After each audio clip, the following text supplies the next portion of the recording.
네, 먼저 오늘의 6번째 키워드 아이폰 가격 인상 살펴보도록 하겠습니다. 애플이 올 가을에 이제 출시할 예정으로 알려져 있는 게 아이폰 17 시리즈인데 이걸 이제 가격 인상을 검토한다라는 소식이 보도가 됐습니다.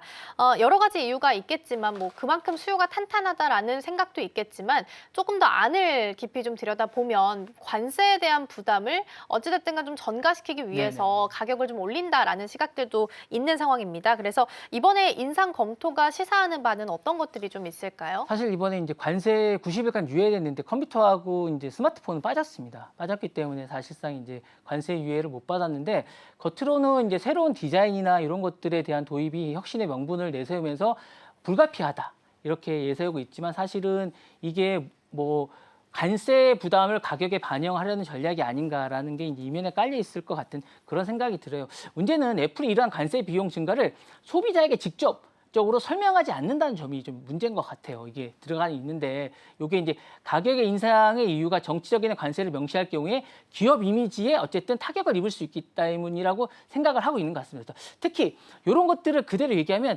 트럼프 대통령이 엄청 화를 낼 것 같은 생각이 좀 들어서 왜냐하면 이런 것들을 그대로 얘기하면 왜냐하면 이게 그대로 얘기할 경우 이제 아마존 같은 경우도 비슷한 경우가 있었는데 아마존도 관세 때문에 이걸 가격을 올립니다라고 얘기했더니 바로 전화가 왔거든요.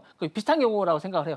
애플이 이런 상황을 피하기 위해서 기술 혁신이라는 외피를 가격 인상에 정당화하는 커뮤니케이션 전략을 쓰고 있는 것 같은 약간 이런 전략을 쓰고 있습니다. 근데 이런 것들을 언론이 그대로 놔두지 않죠. 그래서 요거를 이제 그대로 보도를 하고 있습니다. 뭐 월스트리트저널이나 뭐 CNN이나 보도를 하고 있는데 생산 전략에도 이제 애플이 이런 걸 갑자기 움직이고 있습니다. 그래서 이렇게 움직이고 있는데 미국 수출되는 아이폰의 절반 이상을 인도에서 생산할 계획이고 어쨌든 이런 관세를 회피하기 위해서 중요한 조치인데 이런 것들은 이제 커버가 안 되고 있는 것 같아서 이런 것들이 이제 여전히 프로맥스 모델이나 프로맥스 모델 상당수의 모델들이 중국에서 조립되고 있습니다. 그래서 이게 인도로 옮기고 있는데 이게 전략 기지들이 상당히 옮겨가는데 커버가 안 되고 있는 것 같습니다. 이러다 보니까 관세 비용을 공급이 전가되지 못하고 있는 것 같아서 이러다 보니까 이런 것들이 조용한 가격 전략들을 택하고 있는 것 같고요.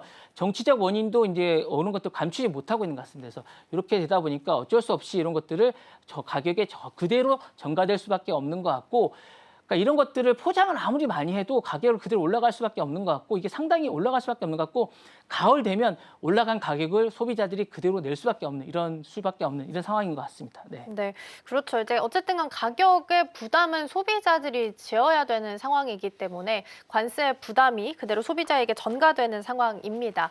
물론 이제 가격 인상이 소비자들에게 미치는 영향들이 다양하게 좀 있을 텐데 어떤 것들이 좀 있을까요? 일단 올라간 가격을 그만큼 높게 지불하는. 지불할 수밖에 없을 것 같아요. 그러니까 일단은 실제 소비자들은 인상을 본격하게 전에 기존 모델을 구입하거나 그러니까 업그레이드를 당기는 근데 일단 제가 이제 물어보니까 사람들은 안 사겠대요. 안 사고 그냥 쓰겠대요. 별로 업그레이드된 게 왜냐면 제가 이제 우리 아나운서들한테도 물어보니까 별로 업그레이드된 게 없기 때문에 안 사겠답니다. 안 사겠다는 사람들이 상당히 많은 아나운서들이 있는 것 같습니다. 안 사겠다는 사람들 많고 일부 소비자들은 가격이 인상 본격화되기 전에 기존 모델을 구입하거나 업그레이드를 당기는 방식으로 대응하는 분이 상당히 계십니다. 일단 이런 분들이 우리 아나운서들도 상당히 있습니다. 그래서 이런 분들이 상당히 있고요. 가격이 부담되는 소비자들은 할부나 금융 방식에 더 의존될 가능성이 상당히 있을 것 같은 생각도 있습니다. 반면에 일부 소비자들은 애플을 떠나서 왜냐하면 최근에 얇은 전략, 그러니까 뭐냐면 이번에도 그러니까 S25 엣지가 나왔습니다. 엣지가 나와서 요거 이제 17 에어를 대응하는 방식이거든요. 요게 대체 모델은 9월에 나올 5월 30일 날 나오는 방식인데 요거를 대체할 가능성 상당히 있습니다. 그러니까 이런 방식도 할 수 있고 더 나아가서 이번에 가격 인상이 소비자 신뢰도에 영향을 미칠 수도 있습니다. 애플은 사실은 관세나 지정학적 리스크에 대한 명분을 공개적으로 언급하지 않았지만 이런 부분에 미치기 때문에 떠날 가능성이 상당히 많습니다. 그래서 이 부분이 상당히 있을 것 같고요.